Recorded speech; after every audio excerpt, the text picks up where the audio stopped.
Now, I'd like to tell you a story tonight. I call this the Big Duck Hunt. This is about a guy who's going to hunt ducks. In order to hunt ducks, you've got to have a dog. So our duck hunter, he calls his dog. The dog is going to meet the duck hunter on the front porch. Here he comes walking across the living room floor. He's going out to his new car. Peg leg from last year's hunt. Opens the front door. You like that? You want to do it again? All right, I'll do it again. Isn't that sexy? All right, gum, if you like it that much, we'll do it again. And doorknob fell off. Well, I'll get rid of the doorknob. I'll tell you what I'll do. I'll kick the doorknob. It'll roll across this floor here and fall down some wooden stairs and hit concrete. You dare me? You dare me? All right, I'll do it. I'll kick it. Oh, you want a plastic doorknob or a brass doorknob?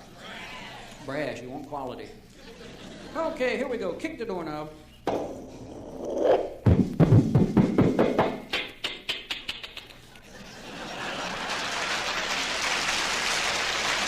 No, hold it. Save it. I goofed. That was a cheap one.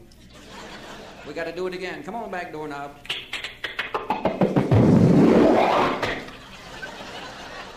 This thing almost got away from me. Now I'm going to do it again. This time it's going to be brass. Here we go.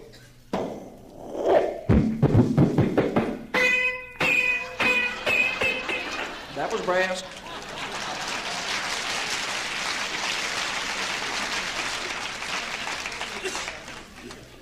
And then he steps on the front porch where the dog is waiting.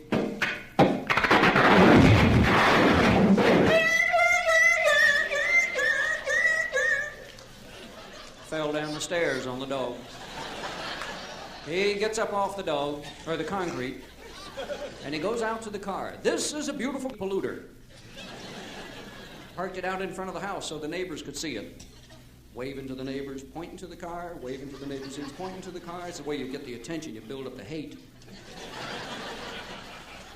He's standing there slamming the door on the car. The dog's trying to get in. Waves to the neighbors. Waves to the neighbors. Now, you know the neighbors aren't going to come out and wave back because they hate his guts. But he knows they're looking because he can see the eyeball between the Venetian blinds and he's waving. Slamming the door, dog's still trying to get in.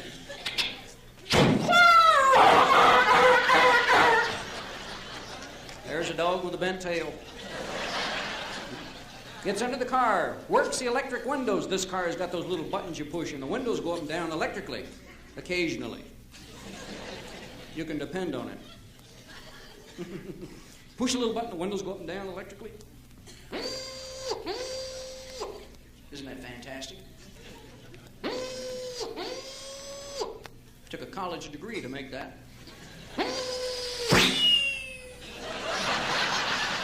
Right out of the door.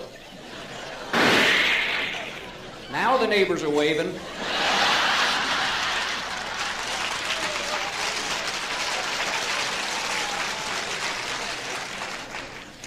He's going to start the car. Here's that big moment. Now, this is no ordinary car. This thing was handmade. The best, the pride of Detroit sitting here. 16 cylinders, 32 chrome carburetors, 64 spark plugs with magnetos, jet engine on the differential, IBM machine under the hood, and Ralph Nader sitting in the back seat. Starts the car.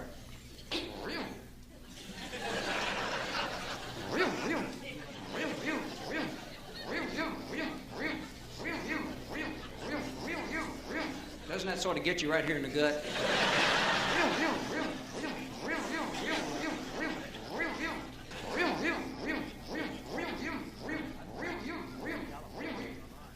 You know what I'd like to see happen? I've never seen this happen yet, and it could happen to you. Let's say you're doing 150 miles an hour and you pass a radar cop. He's got the radar hanging out the window. He starts his car and he goes after you.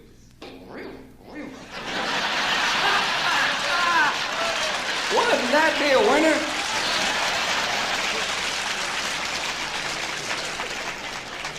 Boy, that'd be a mad cop, too, wouldn't it?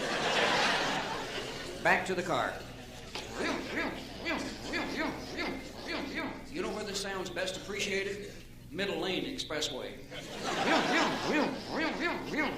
And you think this is bad? Wait till you hear the next one.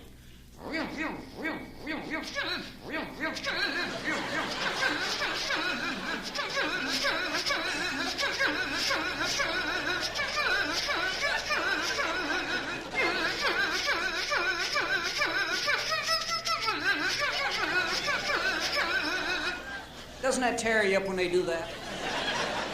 Don't you want to get out and kick a hole in the fender? Did you know you could do it on the new ones?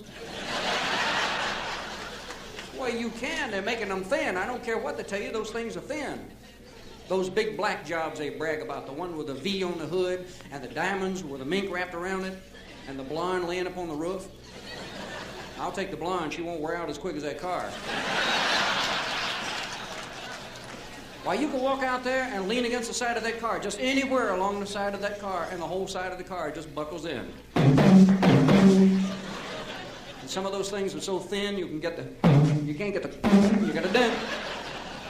And the little bitty ones, like the little bitty compacts and sports jobs, they're thin too. They're like a little bug. You want to get rid of them, all you got to do is step on them. Oh, they're all over the place. They're so popular, it's like walking through a cow pasture blindfolded. You're going to hit it sooner or later. That reminds me, the last time I was in a cow pasture, I lost my hat, tried on 3 before I found it.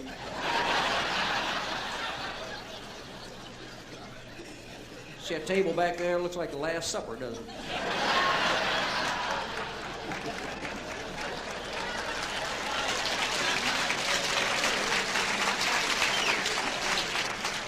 I don't think there was that many there, though.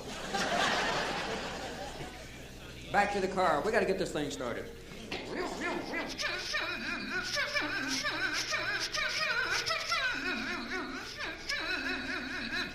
Boy, if he hasn't got anything else, he's got a damn good battery. I forgot to tell you, the neighbors are rolling in the grass.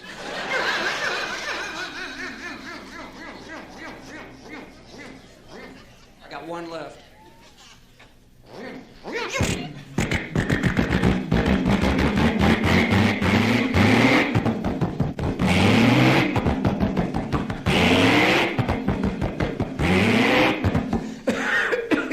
Man, it's running. Now, of course, this is a stick shift. Oh, everybody's got to have a stick shift. That's a status symbol. That's all it stands for. It doesn't stand for anything else. Makes all the men feel masculine, manly. Makes heroes out of them. Puts rubber on their chest, or hair on their chest. He grabs that stick shift and he throws it into gear. Well, there went low. The hair just fell off his chest. But he gets this thing into gear and he burns out of there. 4 speeds forward. This is a hot rod duck hunter.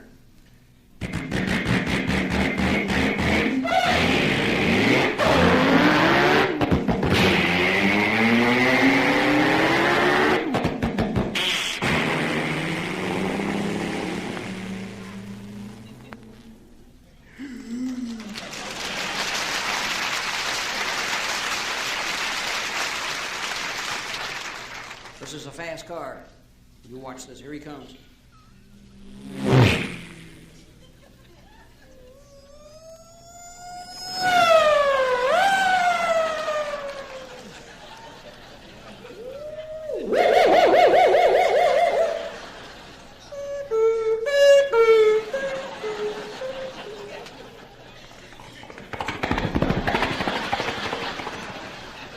They even got the park police after him.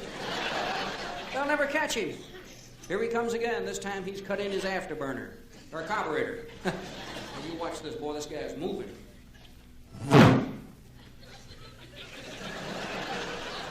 That was him. When you go at speeds like that, that's downright dangerous.